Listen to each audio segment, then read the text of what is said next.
레이저는 공상과학 영화에 수없이 등장한 우리에게 아주 친숙한 무기입니다. 빠른 속도로 날아가 항공기를 파괴하는 모습은 환상적이기까지 합니다. 하지만 실제 레이저는 기상 상황과 거리의 영향을 받기 때문에 무게화하기 쉽지 않습니다. 그래서 대리 만족을 위해 선택한 것이 영화였죠. 하지만 최근에는 상황이 많이 바뀌었습니다.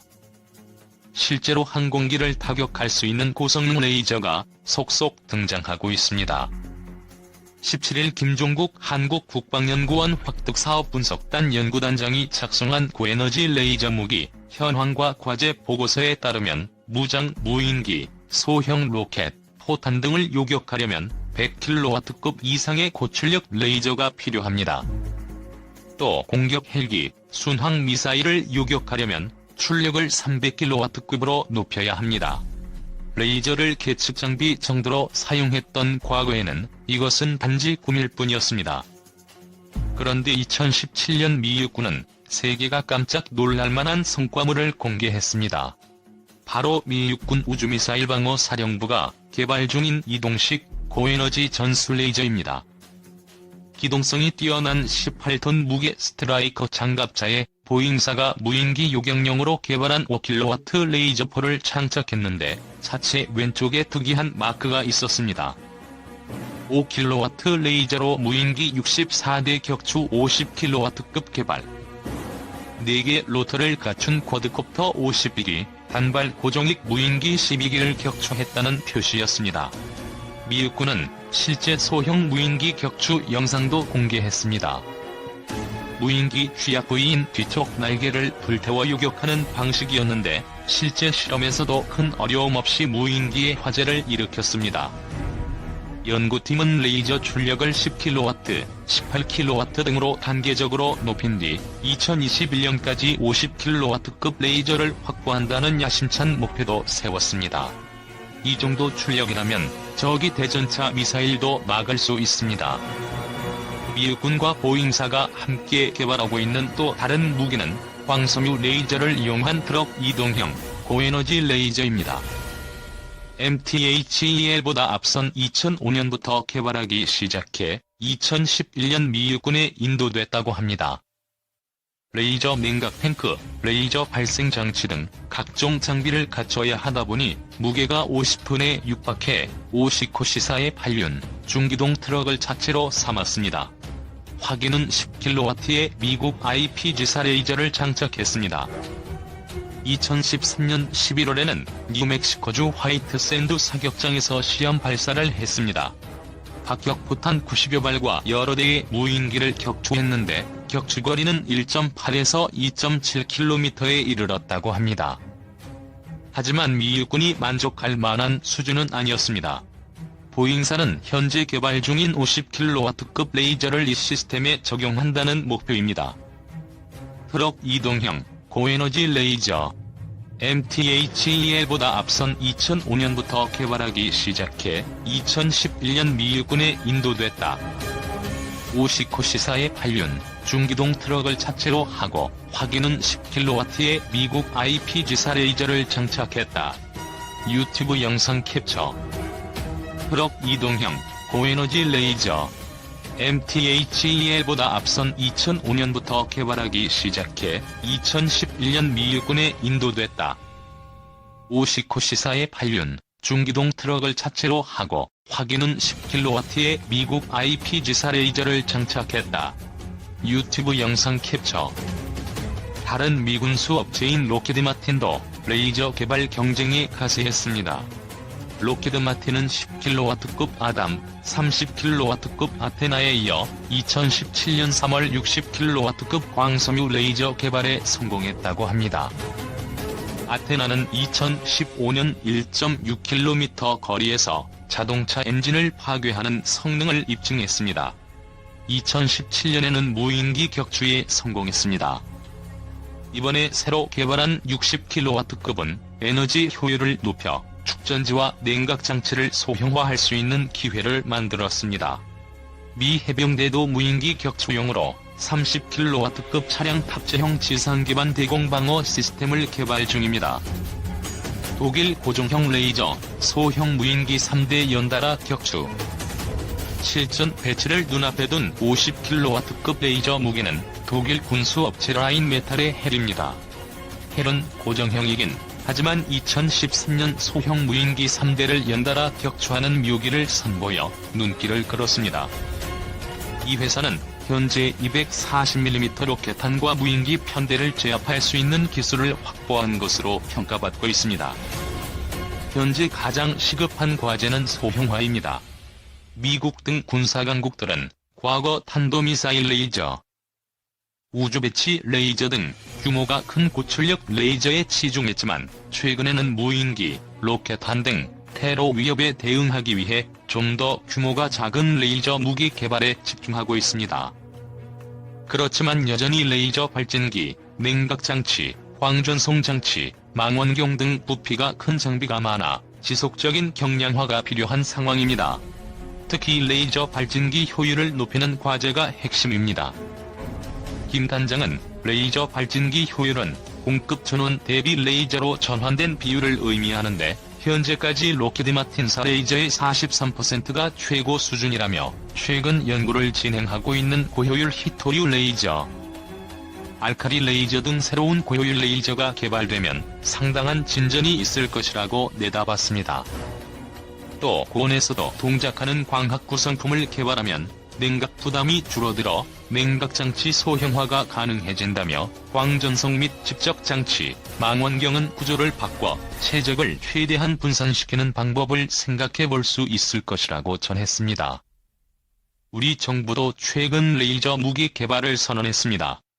방위사업청은 지난 9월 올해부터 880억 원을 투자해 2023년까지 레이저 대공 무기 체계 개발 사업을 완료한 뒤 전력화를 추진키로 했다고 밝혔습니다. 별도의 단약 없이 전력만 공급하면 되고 소음이 전혀 없을 뿐만 아니라 1회 발사 비용이 2,000원에 불과한 것이 장점입니다. 한 발 2,000원에 불과, 장비 소형화가 관건. 개발만 완료하면 한 발이 수억 원에 이를 정도로 고가인 요격 미사일보다 비용 효율성이 훨씬 높다는 겁니다. 시제품 개발은 한화가 맡기로 했습니다. 국방과학연구소는 지난 10여 년간 연구를 통해 수백 미터 떨어진 정지 상태의 소형 미사일 표면에 구멍을 낼 수 있는 레이저빔 기술을 확보한 것으로 알려졌습니다.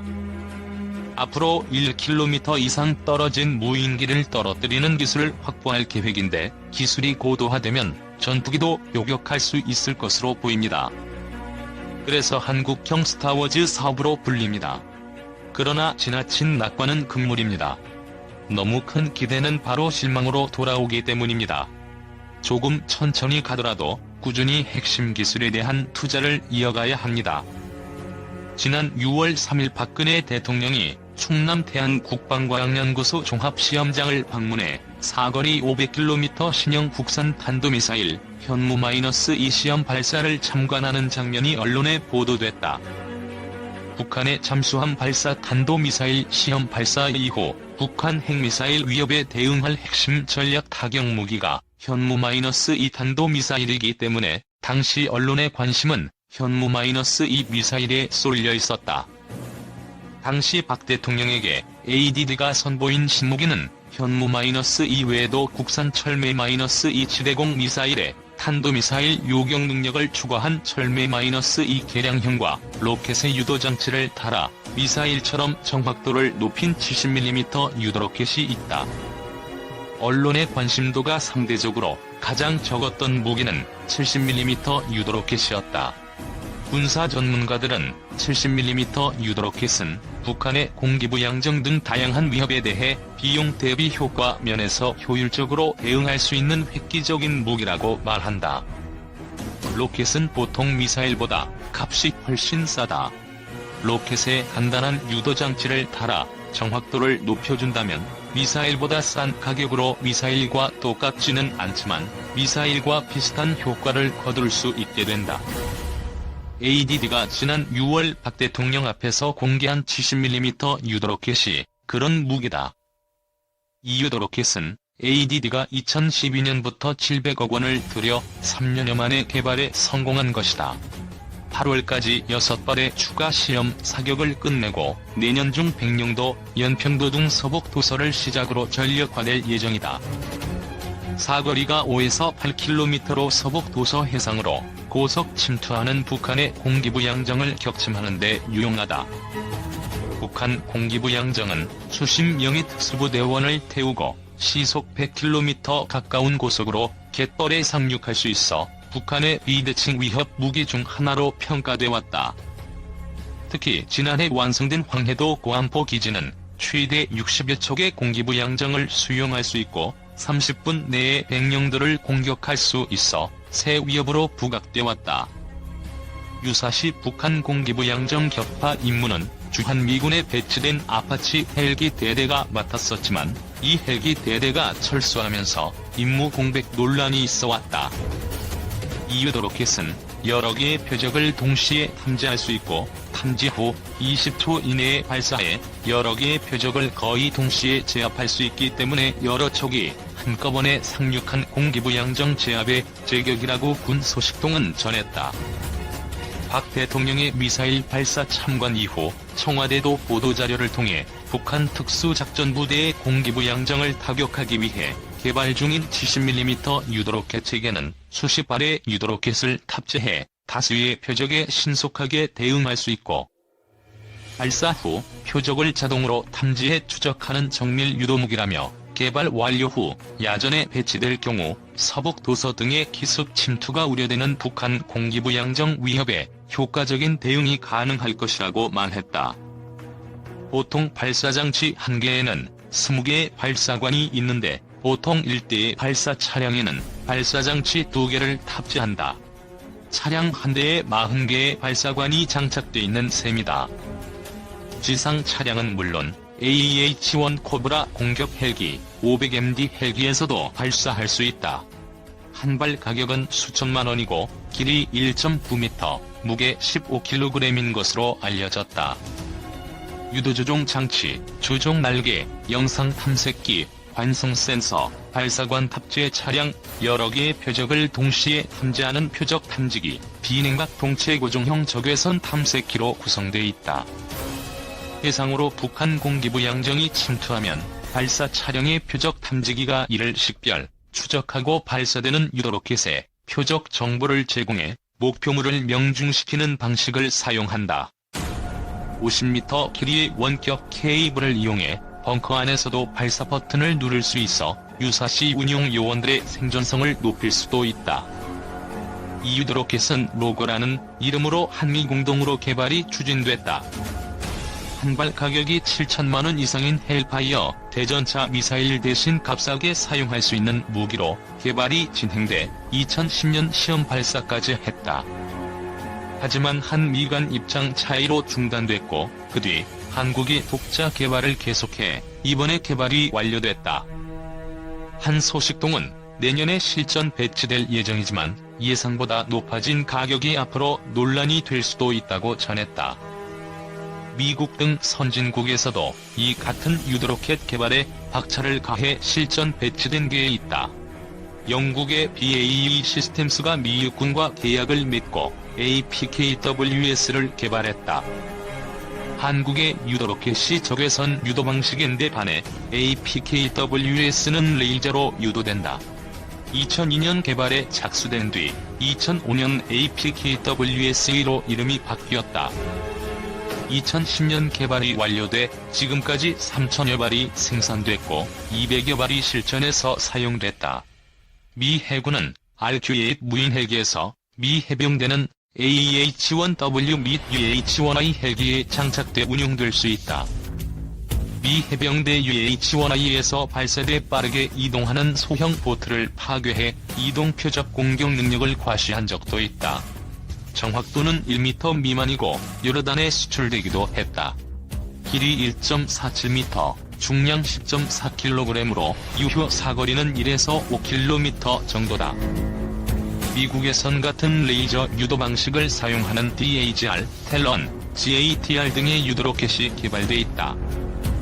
로켓에도 곡사포탄과 박격포탄의 간단한 개량을 해 정확도 높은 무기로 탈바꿈하려는 시도들이 계속되고 있다. 특히 박격포탄의 발전이 눈부시다. 레이저나 GPS로 유도되는 스웨덴의 스트릭스, 이스라엘의 파이어볼, 러시아의 그란이 대표적이다. 이 박격포탄은 단가가 높은 것이 흠인데 값싼 박격포용 유도신관이 개발돼 기존 박격포탄에 장착되고 있다.